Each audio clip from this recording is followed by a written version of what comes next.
की हर वे बुलावेंगे तो हम जाएंगे। ये सारी दुनिया को पता चलना चाहिए कि सच्चा कौन है और झूठा कौन है। क्या दिल्ली की राजधानी हमारी राजधानी नहीं है? हम प्रोटेस्ट नहीं कर सकते। दो ही शब्द हैं, वे संशोधन पे बात करने जा, हम कानून वापसी पे बात करने जा। अपना हक लेकर जाएंगे, नहीं तो जिंदा पंजाब वापस नहीं जाएंगे। ये बात क्लियर है।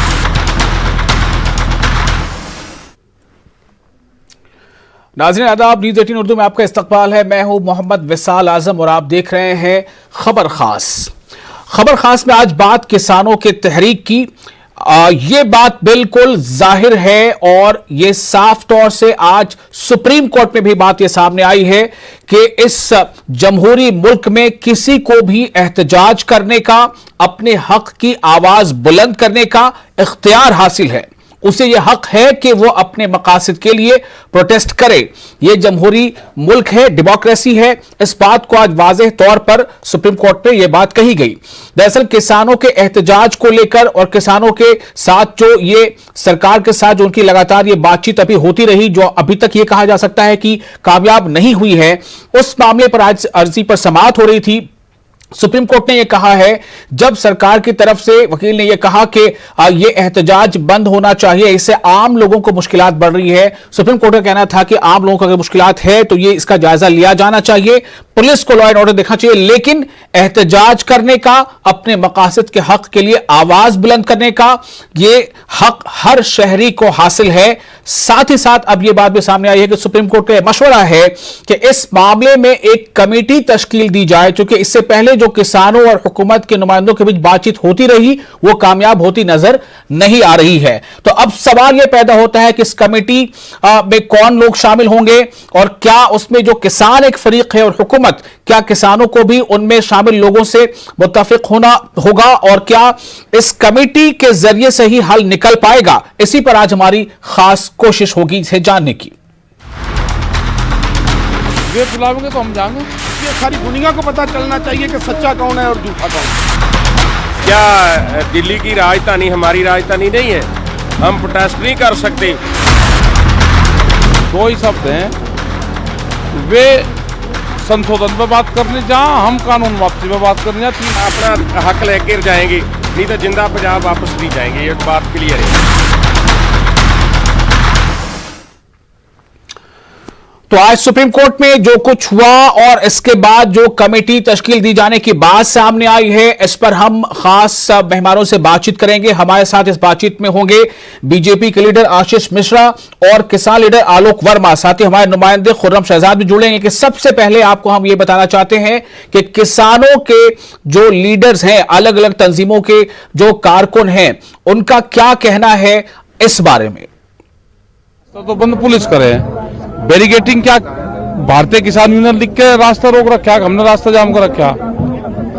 दिल्ली पुलिस लिख रही, उत्तर प्रदेश पुलिस लिख रही, पुलिस रोक के रास्ता, तो हम तो नहीं रोकते। वे बुलावेंगे तो हम जाएंगे।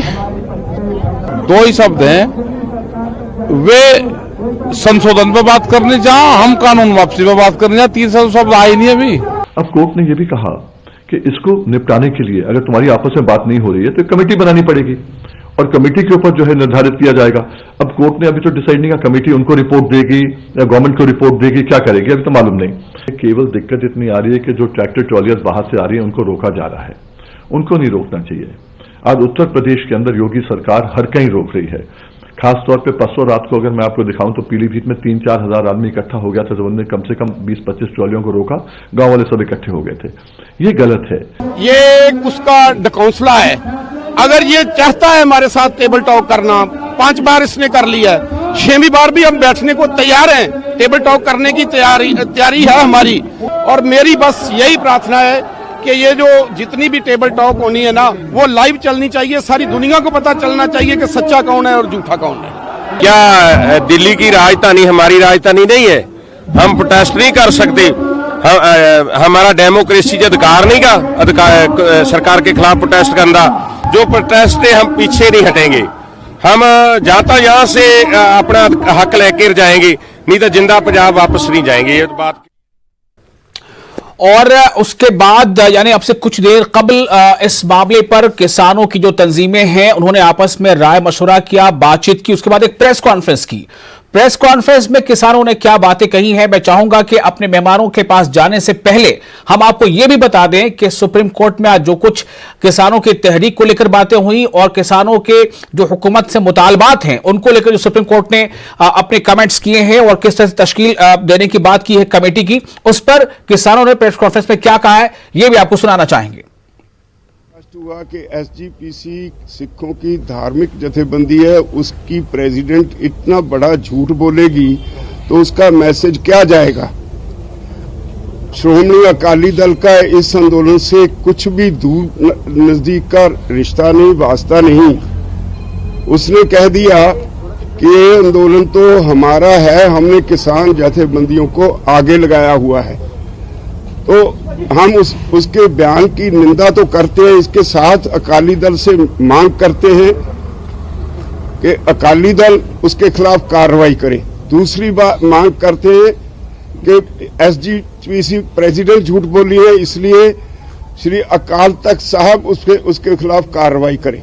हम ये कतई बर्दाश्त नहीं करेंगे ऐसे पॉलिटिकल एलिमेंट को जो झूठ फैलाकर इस आंदोलन को बदनाम करने की कोशिश करेगा।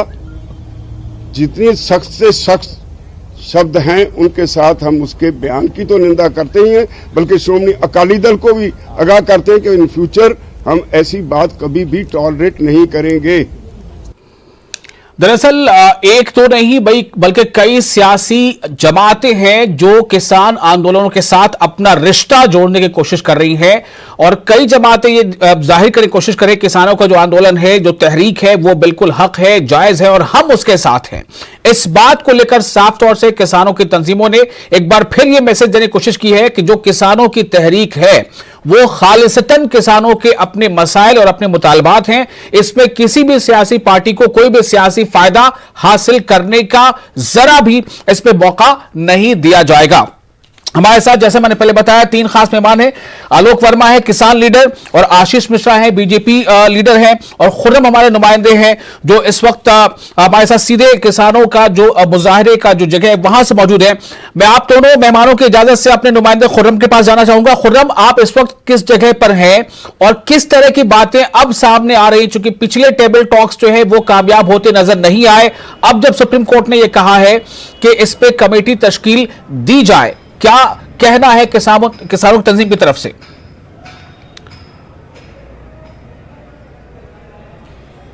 देखिए विशाल, क्योंकि बातचीत नहीं बनी थी, सुप्रीम कोर्ट में मामला गया और आज जिस तरह से सुनवाई हुई है, कल भी सुनवाई हुई थी और कल भी सुनवाई होनी है। हालांकि कल जो हमारे ज़राती बिल हैं, कृषि बिल हैं, उन पर सुनवाई होनी है। लेकिन इस वक्त यहाँ दिल्ली में मैं गाजीपुर बॉर्डर पर हूँ, यहाँ सख्त सर्द हवा चल रही है और 15 डिग्री से कम टेम्परेचर है और उस सब के बीच में किसान कहीं पर ताप रहे हैं, कहीं पर बैठे हुए हैं एक साथ मिलकर के। और अभी थोड़ी देर पहले खाप पंचायत हुई है यहाँ पर और उसमें जो बातचीत हुई है उसमें यही है कि किसान जो है बात करने के लिए तैयार है और उन्होंने ये कहा है कि थोड़ा हम पीछे हटें और थोड़ा सरकार पीछे हटे, तभी बात बनेगी। यहाँ पर हमारे साथ तमाम किसान मौजूद हैं जो इस सर्दी के दौरान यहाँ पर पूरे प्रदर्शन में जमे हुए हैं और बहुत सर्द हवा चल रही है। मैं एक बार फिर आपसे कह रहा हूँ, किसान भाई यहाँ मौजूद हैं। सुप्रीम कोर्ट में ने कहा हम एक कमेटी बना देंगे, लेकिन आज जिस तरह से सुनवाई हुई उसमें केंद्र सरकार ने कहा कि दिल्ली की घेराबंदी कर नहीं होनी चाहिए, रास्ते नहीं रुकने चाहिए। अब आप लोगों की क्या रणनीति होगी? देखिए, सरकार अगर रास्ते बंद करवाना नहीं चाहती, नहीं घेराबंदी करवाना चाहती, तो कानून को वापस ले ले और वापस लेकर जो कानून हम उस पर कह रहे हैं एमएसपी बनाने को, उस पर कानून बना दे तो घेराबंदी नहीं होने की। और जब तक सरकार नहीं मानती इस बात को, जब तक घेराबंदी होगी, अभी तो दिल्ली में घुसे नहीं, जिस दिन दिल्ली में घुस जाएंगे किसान उस दिन सरकार को पता लग जाएगा, दिल्ली हिल जाएगी, पता लग जाएगा इस बात का सरकार को किसानों को हल्के में ले रही है। अभी किसानों का कुछ नहीं करना चाह रही सरकार। सब बताओ, आपकी इतनी उम्र हो गई, इधर आ जाइए। आप यहाँ इतनी सर्दी में चादर ओढ़ के खड़े हैं, सरकार कह रही रास्ता नहीं बंद करना चाहिए, दिल्ली की घेराबंदी करके आप अपनी बात नहीं मनवा सकते। आप ही तो कर रखा बंद इन्होंने आप तो करा, ये रास्ता बंद हमने करा, सरकार ने बंद करा। और कैसे दिल्ली में जा रहे थे हम, जी दिल्ली में रोक के रास्ते तो बंद होंगे। अब आप बताइए मुझे, अब कैसे रास्ता निकलेगा? कितना किसान पीछे हटेगा, कितनी सरकार पीछे हटेगी? किसान की 3 मांग है, तीनों ये कानून वापस ले ले और अपना आगे जो कानून बनावे उस पर चाहे अपना किसानों की कमेटी बैठावे, अपनी कमेटी बैठावे, जो उनसे समर्थन के लिए इन्हें वो दे रहे हैं शपथ पत्र, उनकी और इनकी किसानों की आमने सामने बैठ के बात करा दे कि उनमें असली कौन है नकली कौन है। दूसरी बात यह है किसान की 2 गुना आई करे। हमने कहा किसान तो कुएं में कूदोगे, तुम ठेकेदार है इस बात का, तुम ठेकेदारी कर रहे हैं इस बात की। क्या रेट है? गन्ने का रेट अभी डिक्लेयर नहीं हुआ, गन्ने का साल भर का पेमेंट रुका हुआ, इतना कितना करोड़ रुपया मिल मालिकों के पास है। गन्ने का भुगतान का कोई पेमेंट नहीं है, कोई डिक्लेयर नहीं कि क्या रेट जाएगा क्या नहीं जाएगा। 1.5 महीना मिल चलते हुए तो खुर्रम, अगर कमेटी तश्कील पाती है तो इनकी तरफ से क्या मांगे हैं? कमेटी में इनकी तरफ से कौन शामिल होना चाहिए और इनकी अहम मुतालबात कमेटी के सामने क्या रहेंगी?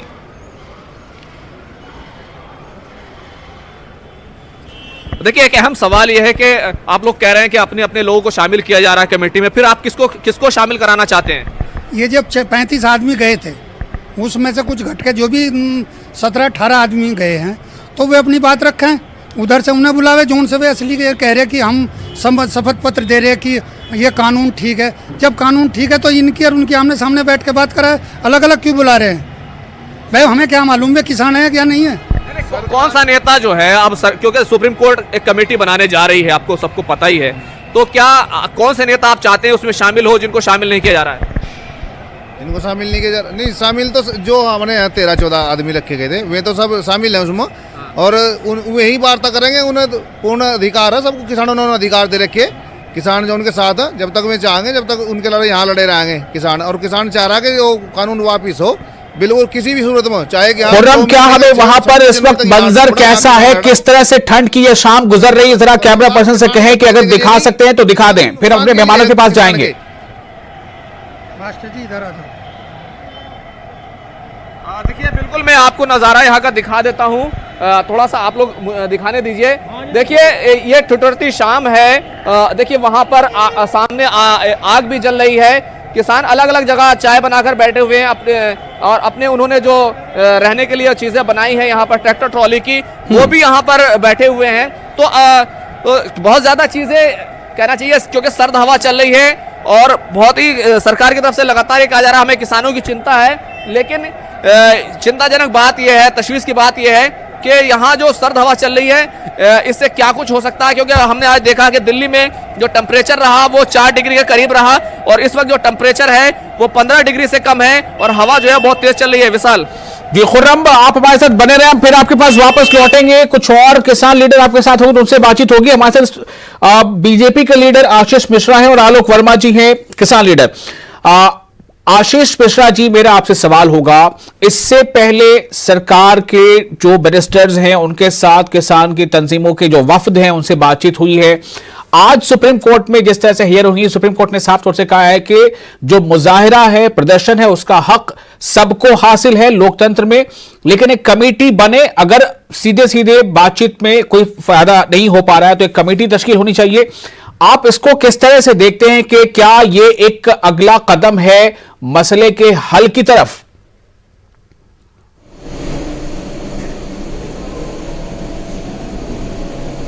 तो मैं आपको बताना चाहूंगा जी कि मसले के हल के तरफ बढ़ने के लिए हमारे किसान के नेताओं के साथ में 6 बार बात हो चुकी है। उसमें उन लोगों ने ऐसी शर्तें रखी जो मानने योग्य नहीं है। जो किसान बिल है हमारा, जो सबसे हितैषी, जो कहना चाहिए कि लाइफ मतलब 70 साल के इतिहास में कभी इस तरह का किसी ने सोचा नहीं। बातें तो हर पार्टी ने किया था कि किसान के बिल में संशोधन होना चाहिए, ये होना चाहिए, लेकिन किसी ने लागू नहीं किया था। इसमें बहुत तारीफ की करनी पड़ेगी हमारे माननीय प्रधानमंत्री मोदी जी की, जिन्होंने किसान के हित में ये बिल लेके आए और किसानों को समझाने की भरसक प्रयास कर रहे हैं हम लोग। 6 दफे बात हुई है उनके साथ और हमने बार बार यही कहा कि आप बात से ही मसला सॉल्व होगा। आप आइए, आप बिल को देखिए, बैठ के डिस्कस कीजिए और अगर उसमें कुछ संशोधन करना होता है, जो आपने मांगे आप बता रहे, जो जायज है वो हम करने के लिए तैयार हैं। और इसमें आज जो सुप्रीम कोर्ट की बात आई है, सुप्रीम कोर्ट ने कहा ठीक है कमेटी की गठन होनी चाहिए, वो भी बातचीत से ही मसला सॉल्व होगा। सुप्रीम कोर्ट ने यह नहीं कहा कि हम बिल के संशोधन में बात करेंगे। सुप्रीम कोर्ट ने यह कहा है कि जो बाहर से आए हुए लोग जो बॉर्डर पे बैठे हुए धरना देके वहां बैठे हुए हैं, कोरोना काल चल रहा है, आप देख रहे हैं देश की स्थिति कहां जा रही है आज की डेट में, वो उसको समाप्त करने के लिए हम सुनवाई कर रहे हैं ताकि लोगों को, आम जनता को दिक्कत ना हो, परेशानी ना हो। इसमें कोई बड़ी बात नहीं, मैं तैयार हूं। मैं तो हमेशा कह रहा हूं कि मैं बातचीत से मसले को सॉल्व करना चाहता हूं। आप आइए, आप बैठिए, आपका स्वागत है। लेकिन आशीष मिश्रा जी, आप जो बातें कह रहे हैं, मैं इस पर रिएक्शन लूंगा। किसान लीडर हमारे साथ मौजूद हैं आलोक वर्मा जी, लेकिन मेरा एक सवाल सिर्फ आपसे ये है कि क्या बीजेपी या हुकूमत ये चाहती है कि जो कानून बने हैं उनको वो शायद किसान समझ नहीं पाए हैं, समझा दिया जाए, लेकिन किसानों की मांगे हैं कि नए जो ज़राई कानून है यानी कृषि कानून है उनको वापस लिया जाए, तो क्या इस बीच में मामला अटका हुआ सा नहीं है? यही मैं बता रहा हूं आपको कि किसान इस बात को समझने के लिए तैयार नहीं है। उनको हम लोग ये बताने जा रहे हैं कि किसान के हित में बिल है। अरे आमने सामने बैठ के जरा बिल के बारे में पढ़ तो लीजिए, अब समझने की कोशिश तो कीजिए। इसमें मेरा क्या बेनिफिट अगर किसान के हक में मैं सोच रहा हूं तो? ठीक है, आलोक वर्मा जी से बात करते हैं, किसान लीडर है आलोक वर्मा जी। सवाल सीधा आपसे है, कहा यह जा रहा है कि किसान इस बिल के फायदे को समझ ही नहीं पा रहे हैं।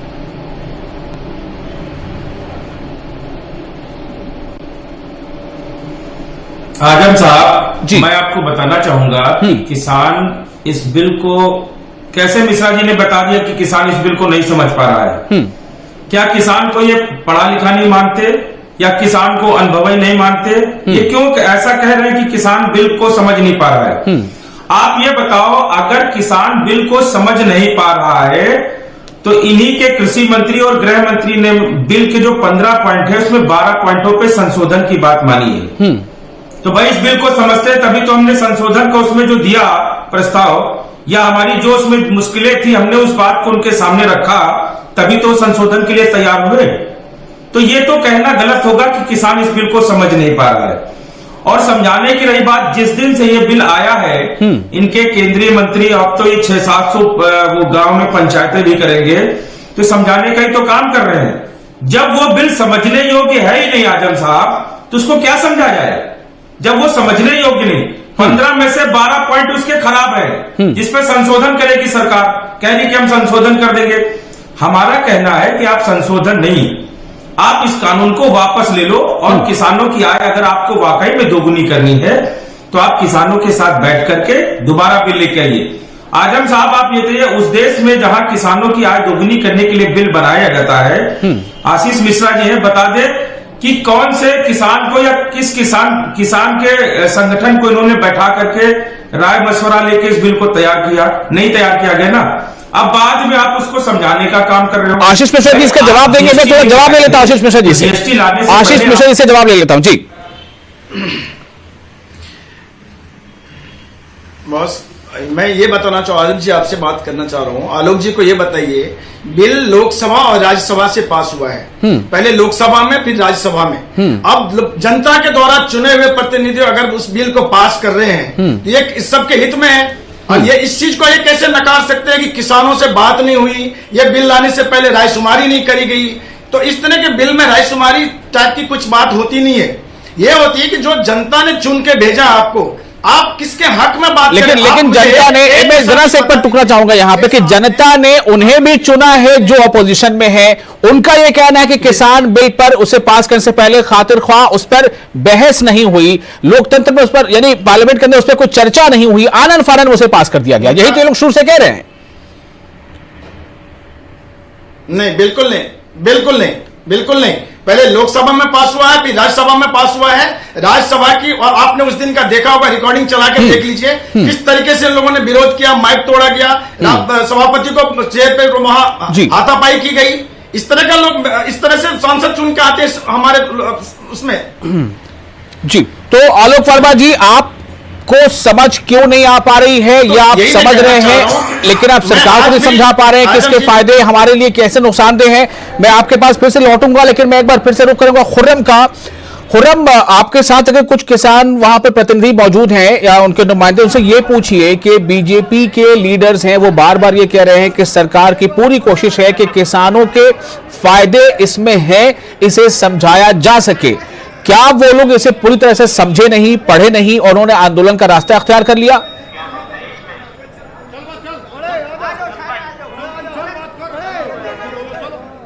विशाल, सवाल दोहराइए।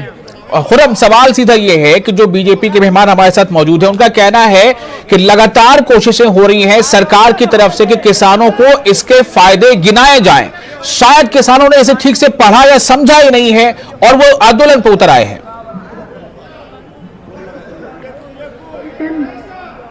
बिल्कुल, सरकार अब क्या कर रही है, वो अलग अलग जगह पर जा रही है, किसानों को बता रही है इस बिल से क्या फायदा होगा। शायद आप लोग समझ नहीं पाए, सरकार अलग अलग जगह सभा कर रही है। कल भी प्रधानमंत्री मोदी और दूसरे जो मंत्री हैं वो सब के सब जा रहे हैं, लोगों के बीच में जा रहे हैं। तो आपका क्या कहना है?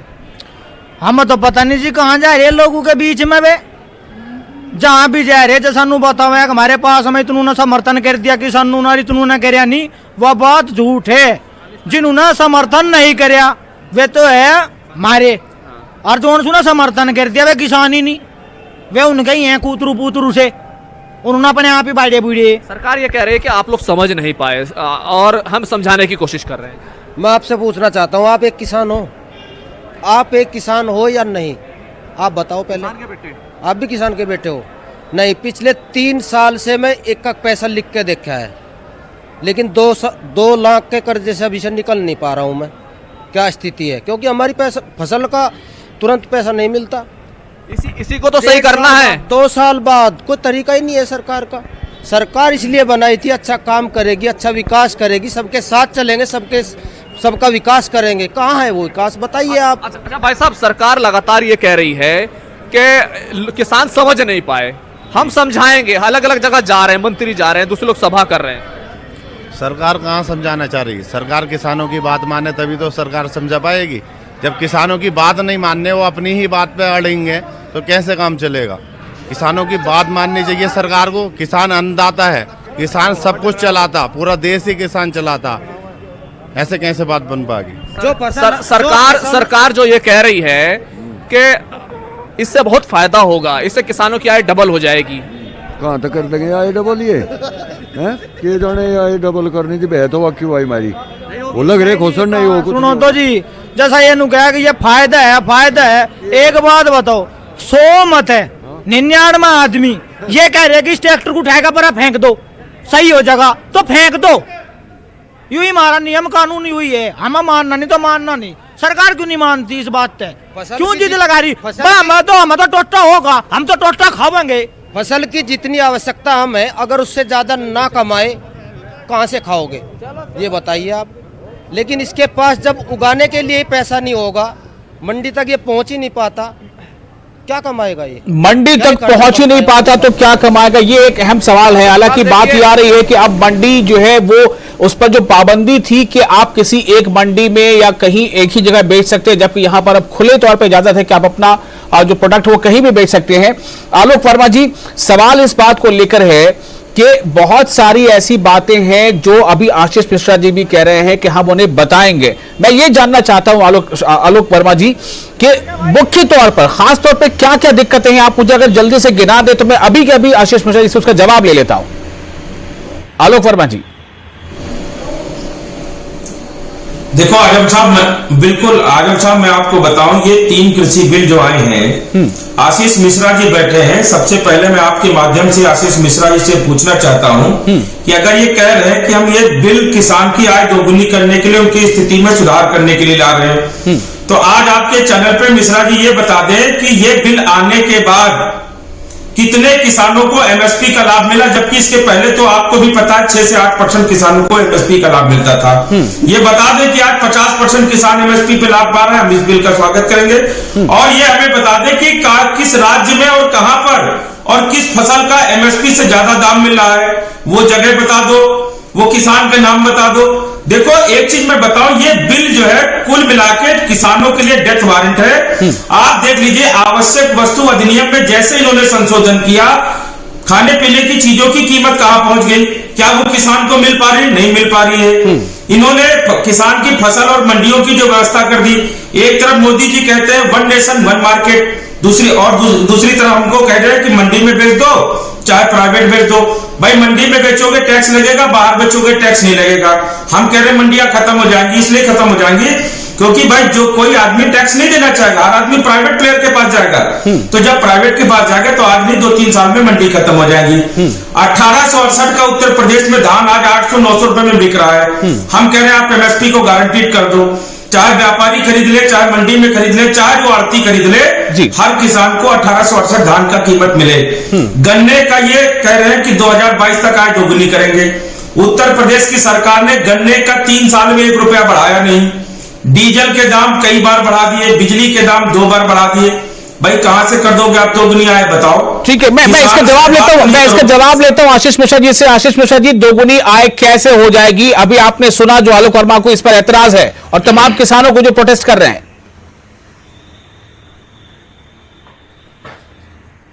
आलोक जी हमारे बड़े भाई हैं, मैं उनको ज्यादा कुछ समझा नहीं पाऊंगा, लेकिन मैं जहां तक समझता हूं कि जो किसान मंडी में सिर्फ जाके बंध जाते थे आड़ती के पास कि आज आपको यही आज धान बेचना है या यही गेहूं बेचना है, आज वो पूरी तरीके से आजाद है। चाहे वो महाराष्ट्र के किसान हो, पंजाब में बेच सकते हैं, बिहार के हो, चेन्नई में बेच सकते हैं। ये कहना अच्छा लगता है ना, ये कहना अच्छा लगता है। मैं आलोक वर्मा जी, इस पे क्या कहेंगे आप? आलोक वर्मा जी, ये तो बता रहे कि सहूलत है किसानों को कि मंडी आप अपना माल कहीं भी बेचिए। यही चीज कानून में है, यही चीज बिल्कुल में है। आगे बताना चाह रहा हूं, आगे सुनिए। इन्होंने कहा कि कौन से फायदा हुआ है। आलोक जी, मिश्रा जी, निवेदन करूंगा मैं, एक प्रश्न अमरावती में एक किसान जो अपने फसल, हाँ जी जी जी जी जी आलोक जी बोलिए। आप बोलूं मैं? हाँ बोलिए। देखो आजम साहब, ये मैं बताऊं आपको, सुनिए, जो देश का किसान है, आप ये बताइए, इनके प्रधानमंत्री जी देश के प्रधानमंत्री हैं, उनको किसानों ने चुनकर भेजा। प्रधानमंत्री जी ने ट्वीट किया कि ये जो 3 कृषि बिल है गंगा जी की तरह साफ है, किसान जहां चाहे अपनी फसल को बेच सकता है, और अगर उसको कहीं ज्यादा पैसा, सुनिए मैंने क्या कहा, देश के प्रधानमंत्री हम ही लोगों ने चुन के भेजा उनको। तो आप ये सोच लीजिए, उन्होंने कहा कि जहां चाहे किसान अपनी फसल को बेच सकता है। 28 नवंबर को हरियाणा के मुख्यमंत्री मनोहर लाल खट्टर साहब का एक ट्वीट है, और उन्होंने कहा कि हरियाणा में बाजरे की कीमत 2130 रुपए कुंटल है। बगल का जो राज्य राजस्थान है वहां पे 1300 रुपए कुंटल है। हमें शिकायत मिल रही कि राजस्थान के किसान हरियाणा में आके बाजरा बेच रहे हैं, हम इसे होने नहीं देंगे। मध्य प्रदेश के मुख्यमंत्री शिवराज सिंह चौहान कहते हैं कि अगर बाहर का कोई किसान आ जाए, आप उसकी गाड़ी को सीज करा दो, उसको जेल भेजने का काम कर दो। तो भाई कैसे आप अमरावती की बात कर रहे हैं, आप पंजाब की बात करो। हम तो चाह रहे हैं कि भाई हमको पूरे देश में आप बता दो।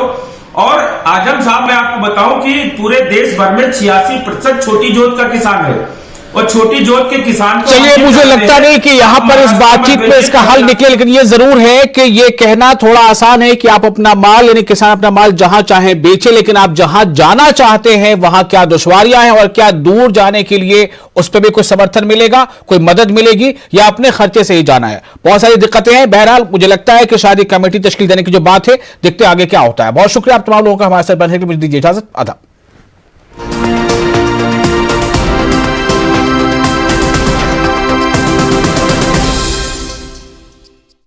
हेल्थ इंश्योरेंस के लिए policybazaar.com पर आओ।